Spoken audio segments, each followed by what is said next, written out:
Hello everyone.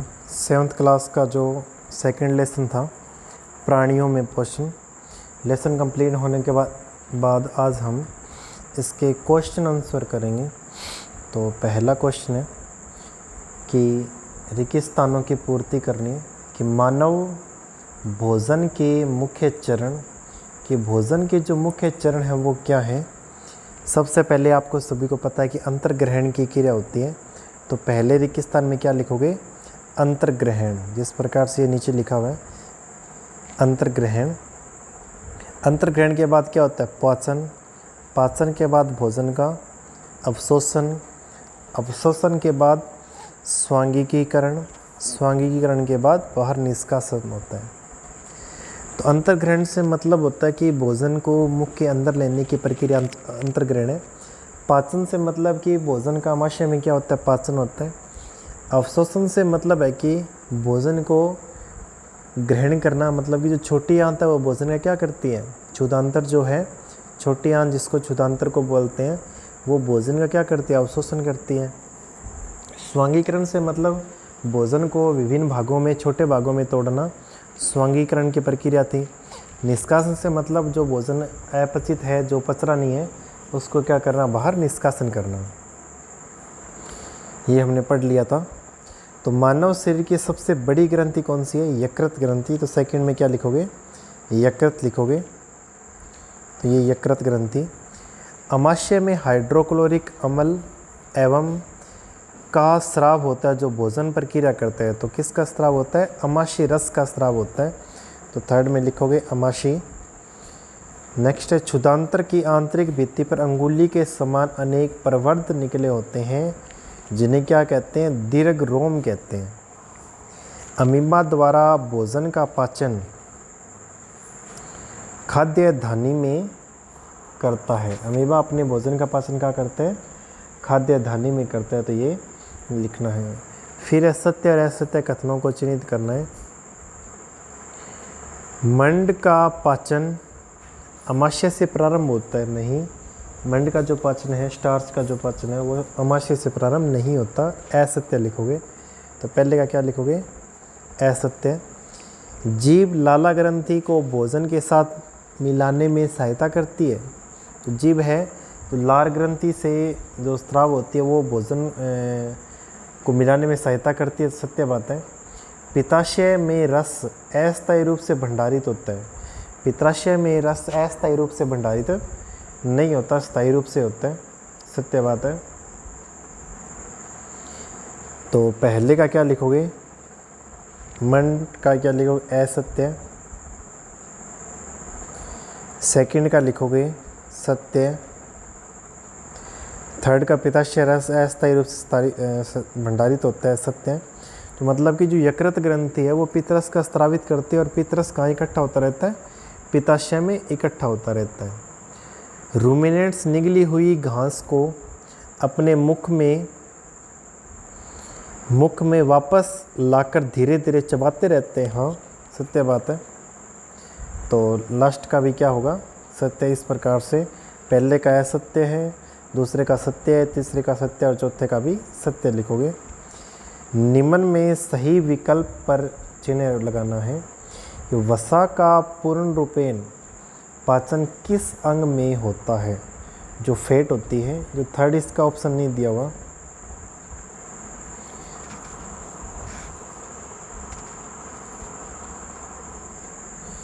वसा का पूर्ण रूपेण जो पाचन है वो कहाँ होता है? ये लिखा क्वेश्चन में पूछा गया है। तो आमाशय में होता है या फिर मुख में होता है? तो इसके अंदर वसा का जो पूर्ण रूपेण पाचन है वो कहाँ होता है? वसा का जो पाचन है हमने पढ़ा था कि छोटी आंत में होता है। छोटी आंत को क्या कहते हैं? क्षुधांतर कहते हैं। क्षुधांतर। तो ये लिख लेना इस तीसरे में। तो वसा का पूर्ण रूपेण पाचन कहाँ होता है? क्षुधांतर में।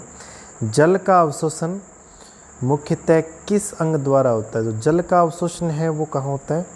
बृहदांत्र में। तो जल का अवशोषण का क्या लिखोगे? 4 नंबर इसका आंसर बृहदांत्र, जिसको बड़ी आंत कहा जाता है। इसके बाद है कि कॉलम 1 में दिए गए कथनों को कॉलम बी से मिलान करना है। जो खाद्य घटक है, खाद्य घटक क्या है? जो भोजन की ये क्या है, उत्पाद हैं। कार्बोहाइड्रेट, कार्बोहाइड्रेट का काम क्या हो गया, कार्बोहाइड्रेट क्या करेगी, शर्करा का, कार्बोहाइड्रेट क्या एक शर्करा है। तो फर्स्ट का क्या था, भोजन के उत्पाद है। प्रोटीन, प्रोटीन क्या है, एक अमीनोमल, प्रोटीन एक अमीनोमल, थर्ड का अमीनोमल। तो वसा क्या है, एक वसा अम्ल एवं ग्लिसरॉल।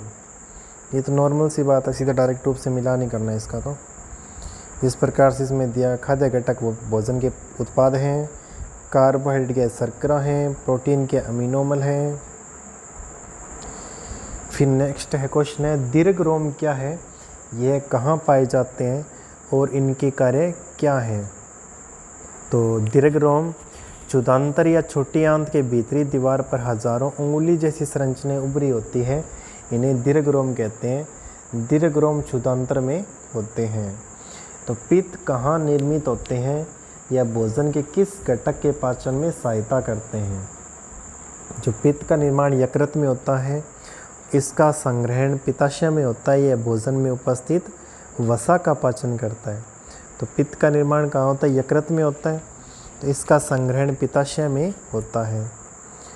नेक्स्ट है कि उस कार्बोहाइड्रेट का नाम लिखिए जिसका पाचन रूमिनेंट्स द्वारा किया जाता है परंतु मानव द्वारा नहीं।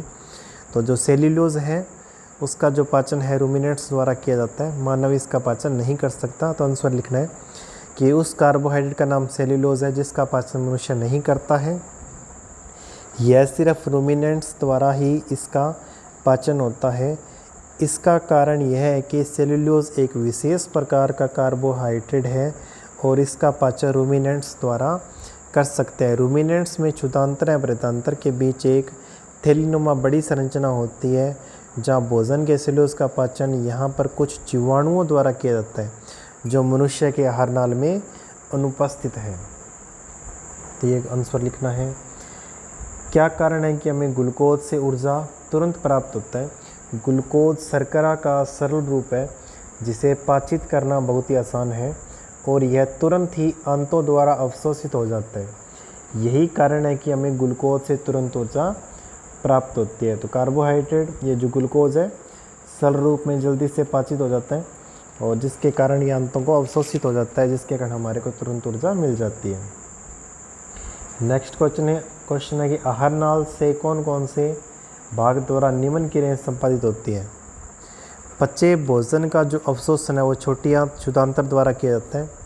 भोजन को चबाना मुख के द्वारा, जीवाणु नष्ट करना क्षुधांतर के द्वारा ही। अमाशय का संपूर्ण पाचन छोटी आंत क्षुधांतर में होता है। मल का निर्माण कौन करता है, बृहदांतर। तो ये आंसर लिखने हैं।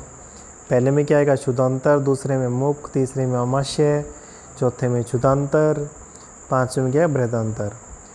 मानव एवं अमीबा के पोषण में कोई एक समानता और एक अंतर लिखिए। तो मानव और अमीबा में एक एक समानता और एक अंतर लिखना है। मानव और अमीबा दोनों जो पोषण में समानता है, ये दोनों ही विषमपोषी पोषण करते हैं क्योंकि दोनों में ये सभी क्रियाएं होती है जिनमें खाद्य पदार्थों को सरल पदार्थों में परिवर्तित किया जाता है एवं ऊर्जा मुक्त होते ही साथ इनमें अंतर्ग्रहण, पाचन, अवशोषण, स्वांगीकरण एवं निष्कासन आदि भी होता है। मानव एवं अमीबा में पोषण में अंतर है कि अमीबा में पाचन क्रिया बहुत ही सरल है जबकि मनुष्य में यह बहुत ही जटिल प्रकार की होती है। तो ये सेकंड लेसन अपना चल रहा था। तो आज के लिए इतना ही। हम नेक्स्ट क्लास में पढ़ेंगे। Okay, thank you.